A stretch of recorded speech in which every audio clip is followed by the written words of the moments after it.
All right, troop 10, hut! Forward march! Do something! Welcome to Fort Irving.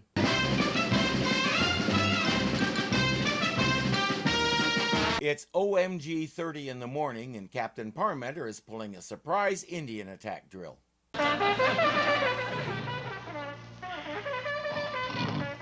Hey, Sarge. You hear something? What? Oh, yeah, it sounds like a bugle.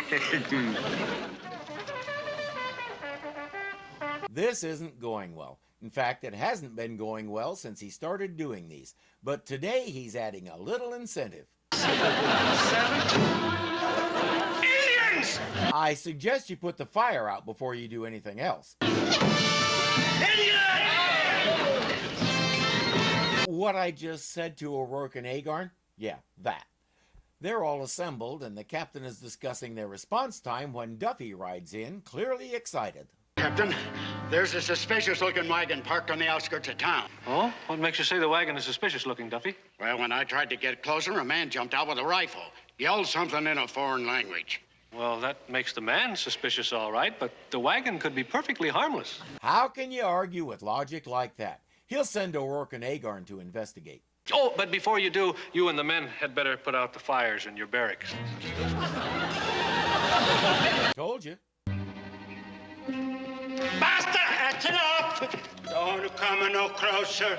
Yeah, we're soldiers, United States Army.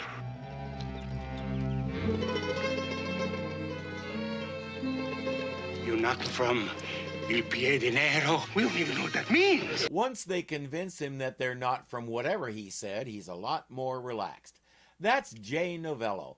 We saw him a while back in an episode of Mr. Terrific when we were doing the dumbbell derby, and we'll see him again in an upcoming show. He was born in Chicago but learned to speak Italian before he learned English. He was just as comfortable doing drama as he was doing comedy, but his comedy got him a lot more recognition. In particular, Lucille Ball liked his style and brought him back again and again in her shows.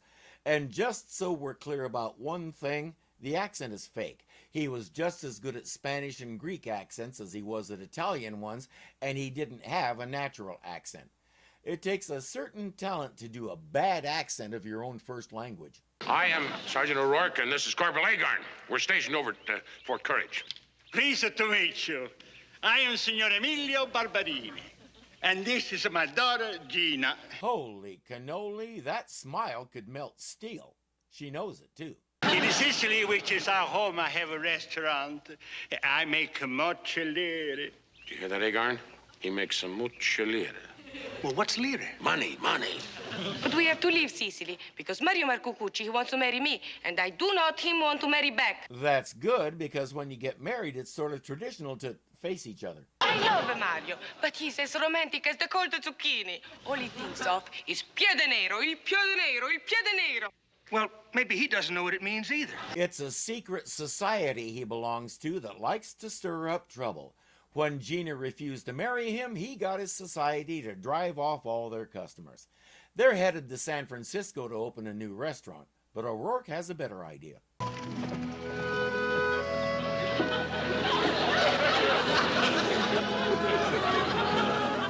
As if we expected anything less. But they need to make sure they have a steady source of supplies. O'Rourke need new business, like porcupine need no quill. He wants them to make the pasta and the wine, or vino as he calls it. How you make vino? You pick the grapes, and then you stomp on them. Stop! 2 more stomps and you not make vino. You make rain. How we stomp on grapes all the time, not get vino. Well, what do you get? Flat, messy grapes. What do you do with the juice? Throw away juice. Flat, messy grapes, best part. Have we got a new project for you? Crazy Cat say how can we stay out of Italian restaurant business? Crazy Cat not speak for all our cowies. Crazy Cat speak only for Crazy Cat. Wild Eagle speak for all our cowies. That because Wild Eagle have bigger mouth. Decision is made. We help O'Rourke. Keep trying, Crazy Cat. Either you'll make it or he'll throw you off a cliff. One way or another, your time to soar will come. And that's the magazine where we keep the ammunition. And that's the stable where we keep the horses. And that's the captain's quarters where we keep the captain.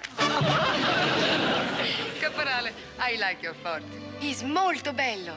He has no idea what that means. Just keep smiling at him like that. And I like you, Caporale. You're not like Mario. You would comprehend how to make amore Italian style, huh? I saw an Italian opera once. Then you know how to make the amore. But of course, I stab myself while you cough. Oh, Egan, you are, as they say in America, you are cute. Do that again and he'll offer to bury your children. That other guy is Mario, by the way. He's been stalking them for a while. O'Rourke comes along and thinks of something else that Agarn needs to be doing. Well, Gina, how would you like to have me show you around the fort? Oh, I would adore that. Well, over there's the magazine where we keep the ammunition. Over there are the stables where we keep the horses. And over there's the captain's quarters. That's where we keep the captain. As I said, she knows how to work that smile. She really is Italian, born in Rome. When she moved to the U.S., she Americanized her name a little to Letitia Roman. She got a foot in the door of show business when her father designed costumes for Spartacus and some other movies. She pursued acting for 8 years, but never really hit on anything. So she quit in 1968 and went into real estate and pretty much lived happily ever after. She retired in 2012 and went back to Italy, where, as far as anybody knows, she's enjoying life. I like your forte, Sergente. And I like you too, for being so good to Papa and me. For arranging the restaurant. Oh, my pleasure, my pleasure. And without getting anything out of it for yourself, eh? Well, I wouldn't say that's quite true exactly. Oh, Sergente, you are molto generoso. Molto generoso. Very generous. I guess rank really does have its privileges. Captain's turn. I am most anxious to see the fort. Huh? Oh, well, yes, of course. That's the magazine where we keep the ammunition. And that's the stable where we keep the horses. And that's the captain's quarters where we keep me. Oh, your sense of humor is as charming as you. I wouldn't let Jane see you do that unless you like your meatballs with bullet holes in them. Later, Jane has brought Wilton a freshly baked pie. Look. Someone's been walking through the rhubarb. I found one of these, too, under my pillow. Maybe the foot fairy left it.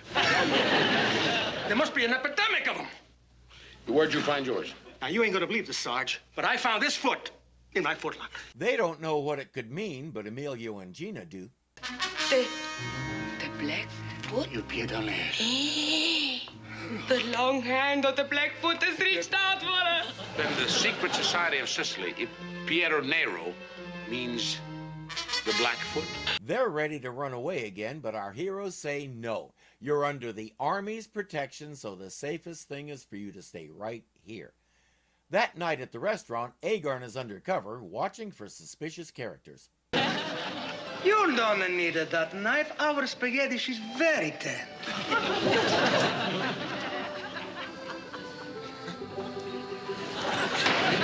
Well, you see anybody suspicious? Not even a one suspicion. Where'd you get the knife? That table over there. That's your tip, by the way. Caporale, you forget something? No. The captain just sent me back to make sure everything was all right. Capitan is very nice. I would have come anyway. You're very nice, too. Gina. Beautiful, beautiful Gina. Please, Caporale, do not start with the amore. Mario is the only man in the whole wide world I can ever love. And I hate him. Do the words "for better or worse" ring any bells with you? Emilio calls her to the back, and Agarn takes over sweeping. Mario. Always Mario. I wish she hated me like she hates him.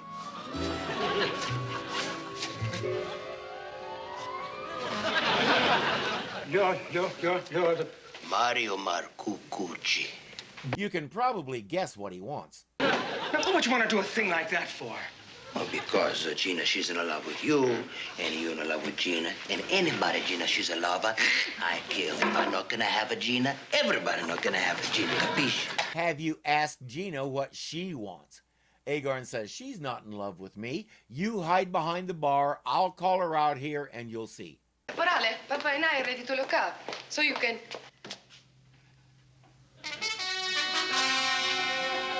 So, you can walk me back to the wagon. I can't walk me back to the wagon. I've got to stay here and sweep. Sweep me into your arms. This is not going according to plan. Gina, Mario is behind the bar. I know. I'm trying to make him jealous. And succeeding, she kisses him goodnight and leaves. See? I told you there was nothing between us. I got one final thing to say to you. Final?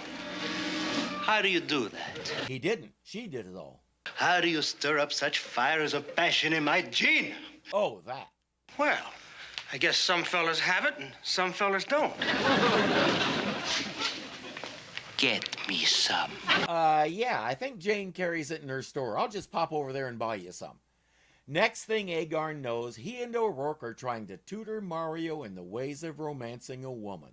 Unfortunately, he's flunking out. It's time for drastic measures. Mari luccica, l'astro d'argento, placida l'onda, prospero il vento, venite l'agile, barchita mia, Santa Lucia, Santa. Hold it.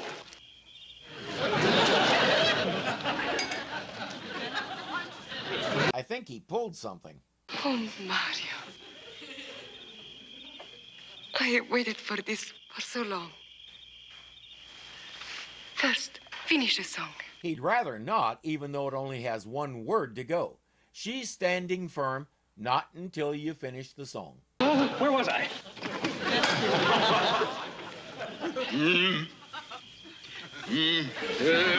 That's the light. I can't find the match. Oh, good grief. You left off at Santa. What's the name of the song? I'll give you a hint. It's not Claus. I have to make to you the confession. Mario, I know it was not your singing. Such a bad accent.